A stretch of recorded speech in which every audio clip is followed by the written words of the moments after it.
The Hobbit, part of its attraction was it was published in 1937, and it was a risk on the part of the publishers because this was not the sort of thing that was necessarily selling. But Tolkien was able to pull it off. The Hobbit is an exceptional piece of literature because it's classic fairy tale, first and foremost, I would say. Whenever you have a story like that, I think people are drawn to it for a particular reason. And for The Hobbit, it has some great themes of loyalty, of courage, of dedication and honor that are timeless. And so that makes it last for 75 years and continue to go on to dramatizations and different adaptations that people will do. Another thing most people probably often don't know is that Tolkien was a devout Christian. He was a Roman Catholic, and in fact he was asked one time to say something about himself, and basically what he said was, the only two things you need to know about me is I'm a Christian, which he says you can tell by my work, which I find very interesting, and a Roman Catholic, which you might not know, and I'm a hobbit in all but size.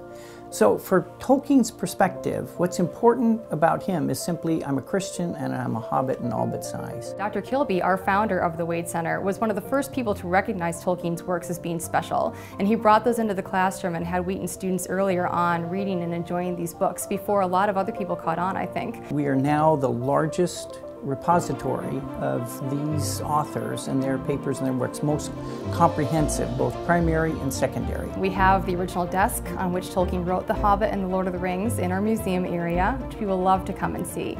And there's also a dip pen that Tolkien had in our museum. In addition to that, we have every work that Tolkien has published in multiple different editions, including first editions, British and American, of all of his works. We also have an extensive secondary work collection, dissertations, articles, all kinds of periodicals and scholarly works about Tolkien and his works here, and audiovisual materials as well. I think today's culture is looking for a sense of genuine hope. It's harder to portray goodness, either in a book or on film, in a compelling way, and Tolkien did it. Whenever there is a good story, it's going to keep being in the public eye in some way, shape, or form. And so I'm not honestly surprised about the amount of success that it's had. I'm really pleased by it. And whenever there is a story that hits a chord in the human spirit, I think that that will continue to live on, and The Hobbit has done just that.